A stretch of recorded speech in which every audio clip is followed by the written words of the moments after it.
What's going on, YouTube? It's Trevor here at McNeil's Garage, working on the 94 Impala SS that we have LS swapped. In this video, we will be putting the factory wiring harness back in the car, just test fitting, of course, and then also hooking up the Terminator X Max.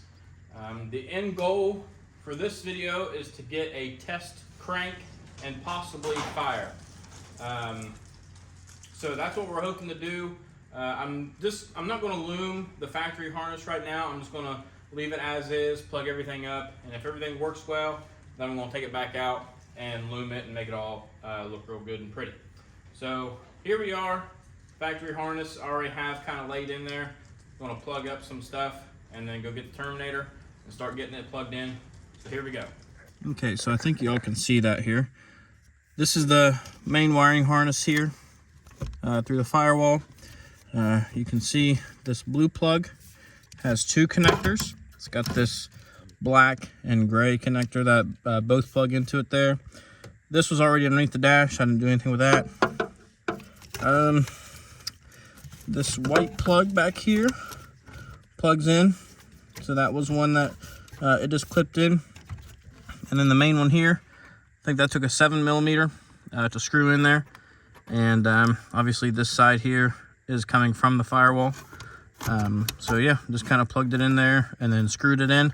So underneath the dash is good. Oh, and there was this black wire as well. It looks like it just plugged in to this. I'm not sure what kind of sensor this is, but it was just a little hose, and there was a little barb fitting on the inside of this green thing that just connected the two there. So that's all good underneath the dash here. So going to go back outside under the hood and keep plugging things in. So a little overview of underneath the hood. I believe this is the starter wire, so I have to plug that in. This plugged in from the factory harness on this side. Not really sure what these are, but that plug matched, so that's where we put it. These back here are for your windshield wiper. Just plug that in. This is for the washer pump, which I'm going to be getting rid of once I take this back out. This is all the AC wires, I believe. Yep, AC clutch status. So I'm just leaving that there for now. This looks like it could be a power wire. Looks like there's two big pink wires coming off that. So this is her oil pressure. Terminator's going to be reading this, so this is another 3 wires I can take back out. Same goes here with the temp sensor. I'm going to take it out. And a couple grounds we're going to plug in. Not really sure what this plug is here on the other side of these grounds. Don't think it's important. This is the alternator wire. It's one wire and it's a wrong plug. It's the wrong plug for the LS alternator, so I have to figure out what to do with that. These are our main wires here. I've went over it, the video previous to this about the wiring harness.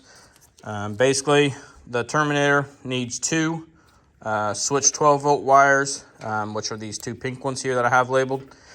It also needs the VSS, the brake switch wire, and then the, what's the other one? I done forgot. VSS output, and then, the fuel pump relay. So both of those will connect back to the Terminator. Brake switch here, and that's it. You see I've already got these ends on this, so that way it's all ready to go. When I get the Terminator, I can just lay it in there and then just start connecting the wires. I've already done the same thing on the Terminator side where I've put the male-female connectors on it. So that's pretty much it. Just got to figure out where to put these grounds at and this power wire here. And then the starter's not on yet, so we'll have to plug it in or bolt it in. But I might just go get the Terminator, start throwing it on here, and going from there. Okay, so our one piece of custom we got to do. This is another Trailblazer SS intake. A required sensor for the Terminator X is the MAT sensor, manifold air temperature. These intakes don't have it from factory. So what we did with the OBS truck was we took this piece off here and then drilled it out. As you can see, we drilled it out so the sensor can drop down in, kind of like that right there. So what we did was we just took a little hacksaw, hacked the little nipple off and then took a step down bit to knock it down, and then took a 1/2 inch bit, and that's gonna go all the way through. We have to do it back there. So we've already sawed off the nipple, but I was just demonstrating what we're gonna do here, and we gotta do that over here. So here we go.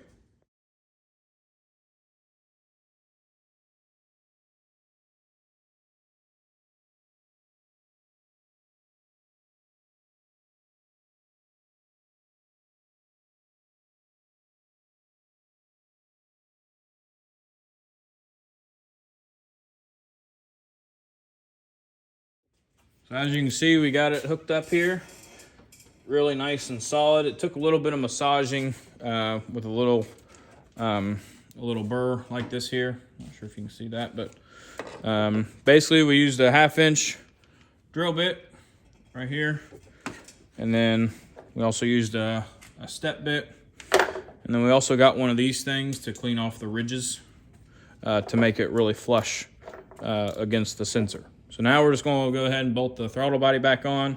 We can plug in the rest of our wires, and then I think we got to lift it up and hook the transmission up. All right, so this right here is a Corvette fuel filter. It's got a regulator built into it. And on these Impalas, this was a return line, and this is a supply. On this one, we got to cut the return line, and I rubbed her hose right there, and I went back here and cut it back here. I know a lot of people's going to gripe about rubber hose, but shouldn't be no pressure. If there's any pressure, not a whole lot of pressure. I know some people say there's pressure, some people say there ain't. I've had a rubber hose on this line for years. It never leaked. But anyway, so this is a Corvette style fuel filter, has a regulator in it. We went and got an AN adapter to pop into the GM style ends. And then we just pop that in, and that way we ever need to change it, we can take this out, unscrew this, change it out, plop up another one, be good to go. But that's a Corvette style filter. Like I said before, this is all new to me. Never had one of these. All the regulators up on the intake, but since she's going with a LS3 type intake, it's a Trailblazer Super Sport intake. It don't have a return on it. It don't have a regulator on it. Yeehaw. So something new. So, all right, I want to get all this plugged up, then we're going to go back to the front. Okay, so I know it looks like a mess, especially on this side, but I think everything is plugged in and ready to go. We have our battery in, both our grounds and positives. The only thing left to do is plug our main power wire into the terminator, and all should be well. I eventually got to take the factory harness back out and clean all this stuff up, but this is just to get it started right now. And I believe we are ready to start. So we're going to hook the power wire up, set you on the phone stand, and then we're going to try and start it and see what happens. All right, so I plugged in the main power and ground wire for the terminator. I got our little screen here. And Tabby, when you're ready, turn it to the on position, and we'll see what happens. Can't fit in it. Ready? Yep. On.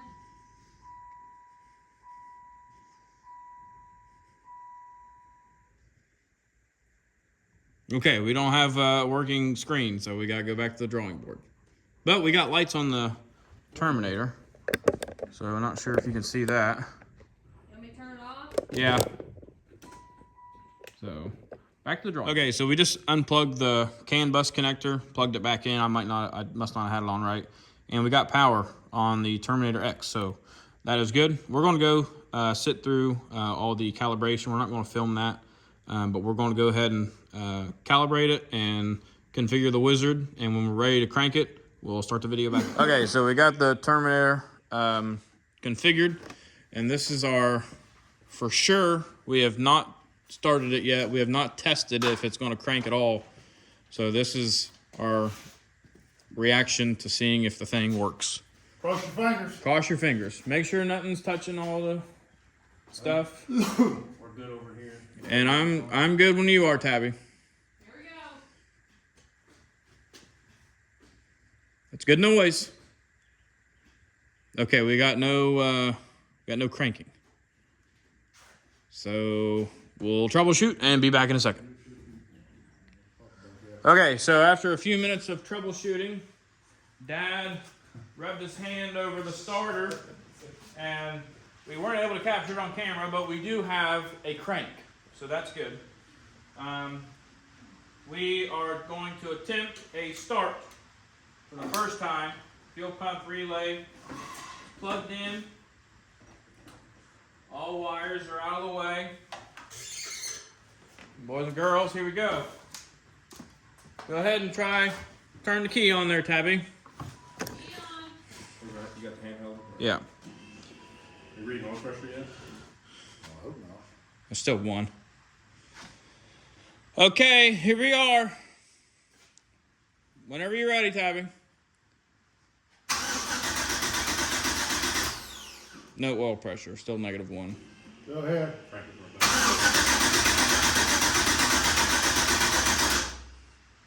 Okay, so we got good crank. We got no fire. Do it one more time, Tyler.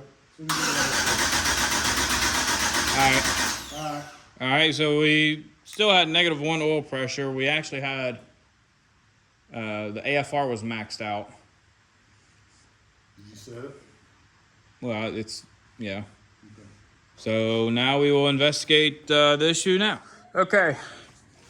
After some troubleshooting, the injector wiring harness was definitely plugged in. I definitely did not have to go double check and make sure that it was not plugged in. So now I think we might be ready for a fire. A true first fire. So, Tabby, turn the key on. Key on. Wow. No, he's still on. All right, Tabby. You ready? Yep. Hold on, bud. Here I come. Starting it? Yeah. Oh. Turn the key back off, turn back on. Off. Turn back on. On.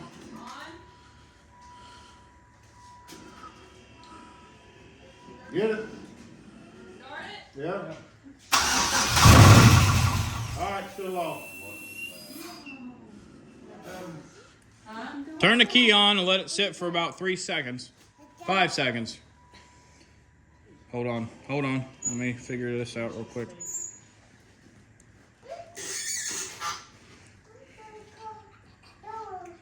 All right, if you want to keep it running, you want Are to. we gonna keep it running, or are we just gonna let it fire off and see what it does? We can. Just keep running just a little bit, hear what it says. Sounds like. All right, Tabby.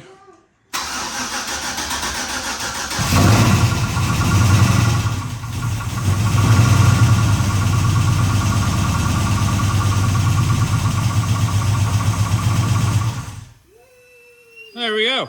Hey, that clattering noise is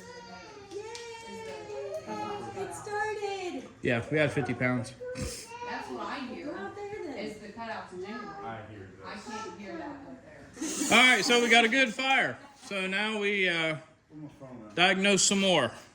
So here we go. All right, so we got good news, bad news. This is Sunday afternoon after church. We got home this morning after church. Came out here to do a little outro and tell y'all what's up. If y'all could hear on the video where we started it up, I don't know if you all could hear on the video or not, but it made a little bit of noise. Something that don't sound real good. So I called my buddy. He came up, and we are thinking it's the windows tray. So I'm going to have to pull all this back out of there, take the oil pan off, check the windows tray. I know that all that looks like a mess, which it is, but my son Trevor, he took the original wiring harness and took it all apart. The only things in there was what we need. We just want to make sure it would start and run. It will start and run. So now since we're going to pull this out, he's going to pull all the regular harness out and probably going to put a loom on it. So good news, bad news. It started, it ran, but we got pulled back out because it was making a funny noise. So this week here, after work, I'll come home, start pulling out. Hopefully it'll take me 2 days to pull it out. I'll bring y'all along. Hopefully it's just a windows tray. I hope. So we'll see. So, all right, comment below what y'all think it is, if y'all even heard it. It's pretty loud when we first started up. As we ran it a couple more times, it got quieter maybe. So I'm hoping it's self-clearance, the window straight, but I ain't gonna let it self-clearance. Take it out, fix it, forget about it. So, all right, thank y'all for watching. Like, please subscribe. Please comment below what y'all think it is, how y'all think it looks. I know the wiring harness is all jacked up right now, but it should be getting a whole lot better. So, Sean McNeil, McNeil's Garage, say thank y'all. Thanks y'all for watching. We'll see y'all later.